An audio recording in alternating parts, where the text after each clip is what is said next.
Coming to you from the greatest city in the world, this is the #1 showbiz podcast. It's Talk for Two.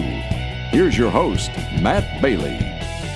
Thank you, Mr. Gary. Welcome in, everybody, to another episode of Talk for Two. And thank you to our season sponsors, Axtel, Expressions, and the Tangent Bound Network. Find fantastic podcasts at tangentboundnetwork.com and all your entertainment needs at axtel.com. If you don't know Steve Axtel, get on at axtel.com.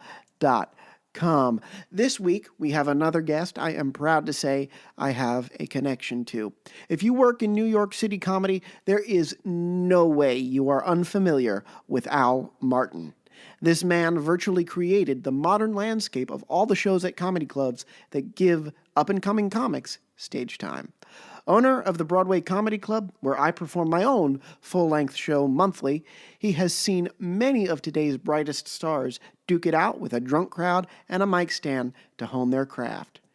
We talk his comedy beginnings, encouraging new talent, and even why Al Martin likes his comedy edgy. Here now to tell us what he loves about those bringer shows, our interview with Al Martin. Al Martin, welcome to Talk for Two. How are you today, sir? Good, very good. Thank you so much, Matt, for having me on. Absolutely. Thank you for doing this. I want to begin at the beginning. Now, of course, nobody in New York who does comedy, everybody in New York needs to know who you are. If you do New York comedy and don't know who Al Martin is, you're not doing New York comedy. And you've built up such a name for yourself, but I'm so curious, how did you start? Did you start as a comedian, or were you always interested in the business side? Yeah, no, I was always involved in businesses prior to getting into comedy, but I got into it as a comedian. I got to know a lot of the open micers at the time and enjoyed doing it, and then one of the difficulties I had back then, as is no different today, was trying to get stage time. So back then it was a lot tougher, actually, because there weren't as many new talent shows. The way to get into a club was to audition, and there was no such thing as pre-shows or new talent showcases or bringer shows. It was you had to get up on stage and be funny. Yeah. Yes. And now there's so... Well, I basically started my own room. I'm sorry, I should have finished my to get stage time, I basically started a one-night-a-week room in Manhattan, and that eventually expanded to 2 nights, 3 nights, and before I knew it, I was running a full-time club. Wow. And so are you responsible? I mean, I can do research, or I can ask the source directly. Would you credit yourself? Would you go so far as to say is you are responsible for all of these different models that give comics the chance now, the bringer show and the four wall and all of these wonderful ways? Well, yeah, I'll tell you the beginnings of my experience with new talent shows. I used to work at the New York Comedy Club on Monday nights, running the open mic. Yeah. I was a jack of all trades at that time: chief bottle watcher, seater, booker, organizing the open mic. So bartender, the one serving the drinks at the open mic. So anyway, make a long story short, I was doing the open mics, and a couple of new comedians came over to me and go, how can we get onto the regular 9 p.m. show? And I said, I'm going to be honest with you, to get onto a 9 p.m. show, you really have to be a top echelon comedian. I mean, look at the lineups that we have at 9 o'clock or 11 o'clock or whatever the hour is, and if you're better than one of those people, I'll book you, because it's a simple premise. For me to get you up, I got to take someone else off my lineup, and you've got to be better than them. And they go, well, what if we took an off-time spot for the club and brought in our own audience? Can we do a show? And I said, absolutely. I mean, I think it's a great idea, because it's a downtime for us, and if it's an opportunity for you to get on a stage, that's cool by me too. So the answer was yes. So that's really how one of the first new talent shows got created. Another one was I created the Industry Room show, Yes. which basically was, up until that time, if you wanted to audition for industry, you had to call up a guy in Poughkeepsie or a guy in Long Island or whoever was running rooms all over the tri-state area and schlep up there. And what I decided to do was I said, why don't I bring them here? So instead of auditioning one person a night, they can audition 7 or 8. And it was a win-win because comics got to audition. The club got, added revenue at a time spot that wasn't producing anything anyway. And the booker got to get a lot of new acts that he could watch without, having to, spread it out over a long period of time. Mm-hmm. And it's interesting to me because it is tough to find stage time, and it's incredible that you did that because it seems, talking to you now, even just these few minutes, that it comes from your sensibility as a comic and what grew out of it. So I'm curious to know what's kept you in the game. Do you enjoy nurturing these new comics and seeing them come up through the ranks? Of course, that's definitely one of the things. I enjoy watching talent develop. Another thing we invented here at clubs is the internship program. Yeah. And, we have had some incredible people get through our internship program through the years. We've had, there are writers on national TV shows that were interns of ours. Mm-hmm. There are a lot of very solid comedians that have gone on to really good stuff all around town now that started in our internship program. So that was another way that we developed for people to get stage time. Yes. And when people want to come audition for you, I know you've said in previous interviews that technology is very helpful. We're talking about this time of the day that we're doing this. You're also doing a million other things, responding to emails, looking at acts, because technology makes it so easy. I'm curious to know, because this is the age I grew up in, when you started, what made it harder?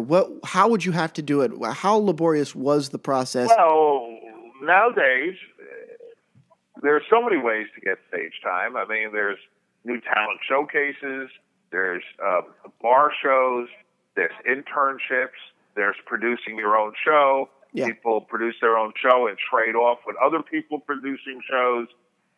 Back in the old days, the only way to really get up on a stage was to wait for audition night at a club. And, not all clubs had audition nights. Like Dangerfield didn't really have that. The only clubs that had it were, if I remember correctly, the Improv once every 3-4 months. And the comic strip would do a lottery once in a while, and then they'd get 100 people and then distribute spots over the course of 2-3 months where you'd come in on a Monday night and audition. But the opportunities were a lot less in the older days. Yes. And now on top of all that stuff, all the industry stuff that we talk about, your clubs, especially, at the Broadway, which is where I get to do my thing, you let people come in and take that one step further and produce their own showcases and their own opportunities. When did you start doing that? Well, we started doing that, again, it was a comic idea that a comedian had come to me, and they were doing the new talent showcases, and they said, look, I'd like an opportunity where I bring an audience, but I can keep the cover charge, and, and I would be able to do more than just 5 or 6 minutes. Mm-hmm. So that gave me the idea to create the produced show concept where, in our Broadway Comedy Club, the main room generally has mostly our regular house shows with our top headliners, and we do fundraising events down there as well. But the Red Room on the main floor, a lot of people love that room. That room is basically for people that are interested in producing shows, and producing shows really create a lot of opportunities for yourself because it allows you to control the amount of time you're doing on stage. Mm-hmm. You can do 10 minutes, 20 minutes as your career is expanding. And then you can also get other comedians on the show that are booking spots around town and tell them, look, if you give me 5 minutes on your show, I'll give you 5 minutes on mine, so you can wind up creating your own little circuit of performances. And the last great advantage is you can make some money with the effort you put in.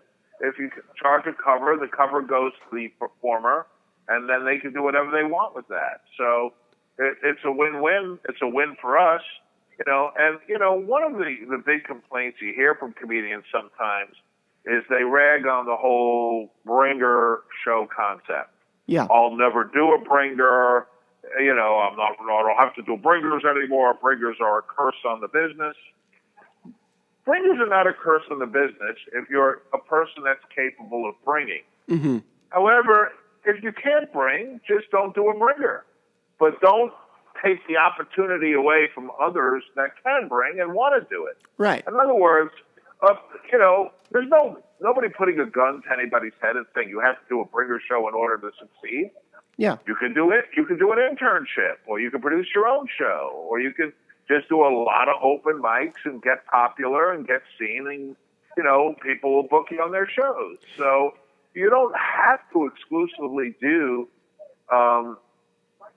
bringer shows, but don't take that weapon away from people that are able to do them and can bring people. So yeah, I think the smart mix is do a bringer show once in a while, and then do a produced show for someone once in a while. Produce your own show, maybe run an open mic somewhere, maybe intern at a club, and all of that together could get you on stage maybe 4 or 5 times a week. Yeah, and that attitude about the bringers that some people have, it's my attitude, in my opinion, again, coming from a magician's kind of perspective, that we Right. get to work other venues, about open mics. I did one open mic, and it was, I won't go into it, it just wasn't for me. I know you do open mics at the Broadway, and I can see where they have merit for some of the people that were there, but for me, it was not a helpful environment. And for some people, interning is not what they want to do.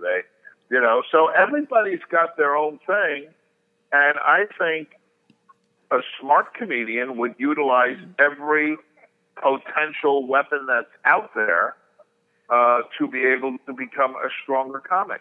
Right. Rather than say, I'm never doing that. Why limit yourself? Yes. And we're about halfway through the time, so I want to switch gears here to talk a little bit more about the comedy industry. I'm so curious to know, from your position as a club owner and a manager, seeing so many acts come through, give me a second to explain this question.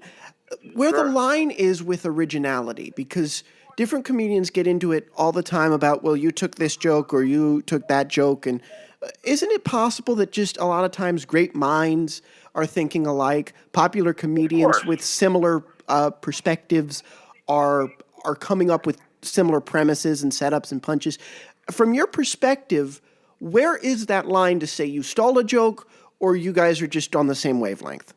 Well, I think that if you see that a particular comic is constantly getting accused of this parallel thinking, then you have to kind of look and say, where there's smoke, can there be fire? Yeah. 95% of the comedians, I don't hear anything about that, 95% of the comedians go about their business, do their business, and you never hear any controversy. Especially these guys that are in it for 15 or 20 years, if they were stealing jokes, somebody would have noticed that by now, But when it's happening consistently and a lot to people, then you have to, I'm not saying it can't be parallel thinking again, but you have to then examine that particular situation a little closer and say, hey, is this person lifting material? Yeah. And it's interesting social media's role because I'll name her and she's welcome on the show anytime. But this whole thing with Amy Schumer smells a little fishy to me. That it just sort of cropped up as she's just about kind of exploding herself. You know, that this is kind of all of a sudden, and I think a lot of the arguments can be blown up because of social media. What do you think? Oh, definitely. Social media is the amplifier of everyone's comments. You know, before social media, you'd say something to someone, and the worst thing that can happen is that person's a gossip and tells maybe 5 other people, you know? Yeah. Now someone posts something on Facebook, and it could reach everybody on their contact list.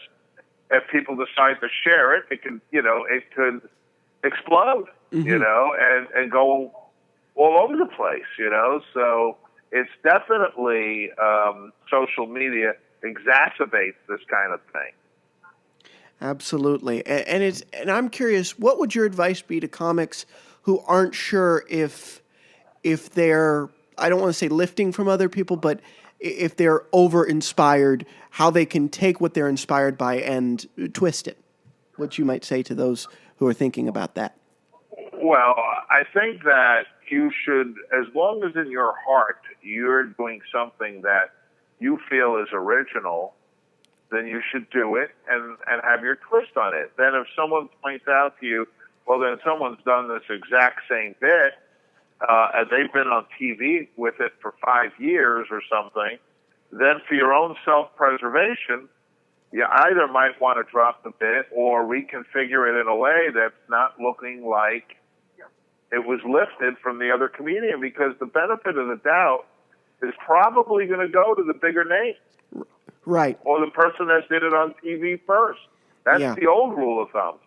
Yeah, and that's the unfortunate thing now is if somebody invented it and came up with it and then somebody takes it but it goes viral, it's the person who went viral that gets the credit. And it's just social media is making intellectual property such an interesting landscape to be looking at. Oh, yes. But getting back to it, last couple of questions here. I know you got to go in a couple of minutes. When you are booking acts for the Broadway and you are booking for those bigger showcases downstairs, and for anybody who hasn't been to the Broadway, go to the Broadway, you'll know what we mean. What do you look for in the comics? Well, it's funny, right after originality. Of course, of course. Yes, so originality is definitely the number one thing. Yeah. I tend to like my comedy a little edgier, which doesn't necessarily mean the use of 4-letter words or anything, but, comics that push the envelope a little bit.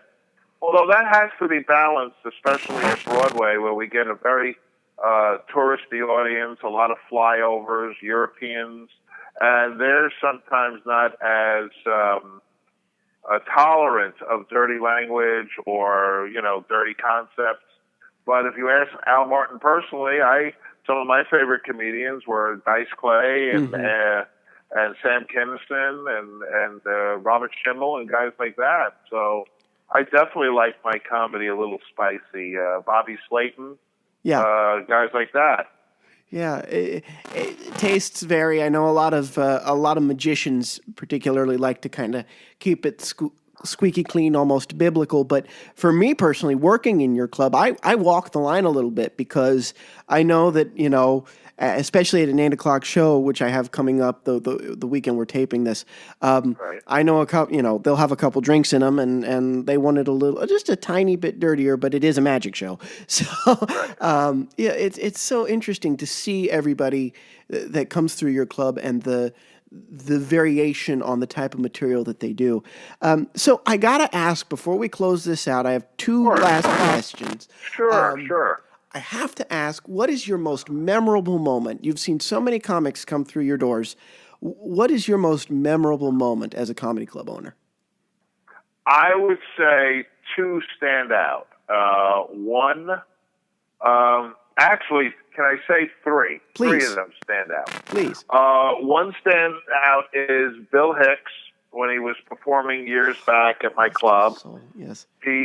he came in, and Bill was one of those acts that he would either destroy the room and they would love him, or he would bomb the most terrible bomb, and people walked out looking at four walls and like what did I just see here? Yeah.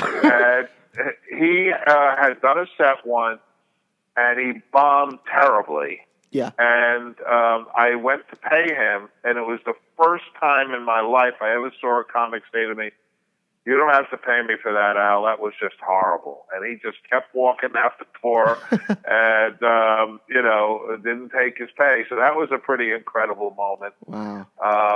A second incredible moment was, for me, is Brett Butler, who wound up doing a spot at my club on a Saturday night. Wow. And she was just, she was a regular back in those days. I'm talking about the early 90s. Yeah. She always worked the club. And she was just a regular New York City comic doing her multiple sets, nothing unusual. Occasionally did the road on Saturday night.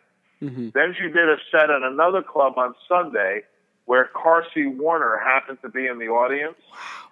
And they had just had the hit with Roseanne, and they saw her, loved her, and then signed her to a contract to do her show Grace Under Fire. Wow. So it's like I had the opportunity of the last show that she did as a quote-unquote regular New York City working comic to superstardom, so that's incredible. So that was one. And the very last story that always blows my mind is, as a comedian, I've made mistakes myself, stupid mistakes. Mm-hmm. I had a friend of mine who was the manager at the old Improv on 44th and 8th Avenue. And he said to me, "You're very funny. Why don't you come audition at the Improv? And being a manager, I'll tell Silver Friedman that you can do the job, and I'll get in her ear, and she'll give you a call back." I said, "Thank you very much. I appreciate it." And that day, I woke up, and I got the ridiculous thought in my mind that, why do I want someone helping me? I want to do this for myself, which was the dumbest idea I ever had. Because I stood online for 3 hours in the rain. It was brutal, cold, waiting for my turn. I got in. I auditioned without me saying anything that, I didn't have my hook, and she passed on me. She didn't want me in the lineup. So I had an opportunity to be at least a callback, and I screwed it up. But the funny part of that story was about 15 years later, in the early 2000s, so that'd be about 10, 12 years later, I opened up the Broadway Comedy Club, and when we opened, we were known as the Improv. We opened at the Improv. Mm-hmm. I had gotten the New York rights at the time, because the original Improv had been out of business. And we opened as the Improv, and a comedian came over to me that night when we were having the opening night festivities, and said, "Do you remember me?" And I go, I'm sorry, I don't." And he goes, "You were standing online with me about 12 years ago when you were going to audition at the Improv. And we were online, and it was cold and freezing, and out of nowhere, you turned around and said, 'Screw this place. One day I'm going to own it.'" Oh, wow. Oh, that's awesome. And 12 years later, I opened up as the Improv in Times Square. That's wonderful. That's fantastic. Wild story. That is the wildest story. I have to close with my traditional close whenever I get somebody such a veteran here. We get comedians that listen to this show, entertainers. One little nugget, little piece of advice to impart before we say our goodbyes here to the up-and-coming comedians that want to start and find their way onto the circuit. Be humble. Stay out of controversy. Be nice to everyone, because you never know. People were very nasty to me when I first started, because I was a nobody like anybody else trying to get stage time. Because you never know, that person you could be nasty to today, you don't know one day, are they going to wind up a writer on a TV show? Are they going to get a sitcom?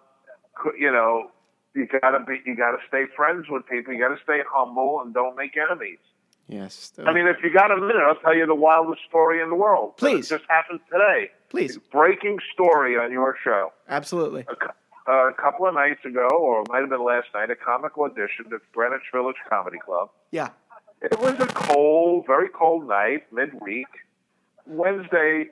Tuesday and Wednesday is always the slowest night of the week at a comedy club for us. And we had probably a small audience. Mm-hmm. This comic comes in, auditions, and leaves. I got the tape of the audition. We analyzed the tape, and this morning I find that the girl writes a post on Facebook trashing herself, saying I had this really mediocre set last night, and I don't even know if I'm funny, and it was at this subpar, dank basement, subpar comedy club. Oh, no. For some reason, she chose to trash my club while admitting that she's mediocre and admitting that she did not have that good a set. Yeah. Now, this is a club that consistently on the weekend sells out 5 shows. Of course. Does pretty decently on most weeknights. We had an off night. It was slow, quiet. It happens in the winter. It's a weeknight in the winter. Yeah. There's no reason for people to be out on the street, Mm-hmm. She shot herself in the foot. I got back the analysis of her set, and we were ready to give her a call back. The person said, in their statement, they said she was started off slow. She really picked it up. I believe she has good potential. I want to give her a call back. Wow. So this girl pulled an Al Martin, the same move I pulled that day, sabotaged herself. She went to the club trying to get a call back. Yeah. She got the call back, but because she couldn't shut her stupid flap on Facebook, that's how I saw it, right? Yeah. She trashed the club, and now she'll never get that call back. She'll never work my room. She'll fly into some bar or somewhere else to work, I guess, or maybe this will inspire her to become better, and she's learned a lesson early in life, but I certainly don't need to have her around my venue. I mean, if you feel that way about it. But, I looked at her Facebook page, and I didn't see any quality regular comedy clubs she's working at. Yeah. She's working at a bunch of bars. Yeah. That ain't going to make you a star. Right. Right. So, it's good to develop your act at a bar, but a bar is a bar, and a comedy club's a comedy club. Yes, absolutely, and there you go. Those are the 3 stories. That's that's perfect, and it's a perfect note to end it on. Stay humble, and you humble me all the time, Mr. Martin. I really appreciate it. Thanks for being here, and thanks for letting me work your room. It's an honor. Thank you so much. Thank you, sir. Thank you so much, Al. There are so many directions this conversation could have gone, and I hope to continue it one day at the Broadway, either before, after my show, or if I'm popping in for an open mic. And that's it for us this week. Thank you again to our season sponsors, Axtel Expressions and the Tangent Bound Network. A reminder that you can visit our Amazon guest shop for products related to many of our guests. Stay tuned to talkfor2.com as well as Twitter and on Facebook for more from the #1 Performing Arts Podcast. Reach out by emailing talkfor2cast@gmail.com and talk about us on social media using hashtag #TalkFor2. Signing off for Talk for Two, I'm Matt Bailey, reminding everyone out there to keep talking for two. You can hear more show business interviews with the stars at talkfor2.com, where you'll also find one-of-a-kind products to improve your own show. That's talk, the number 4, TWO.com.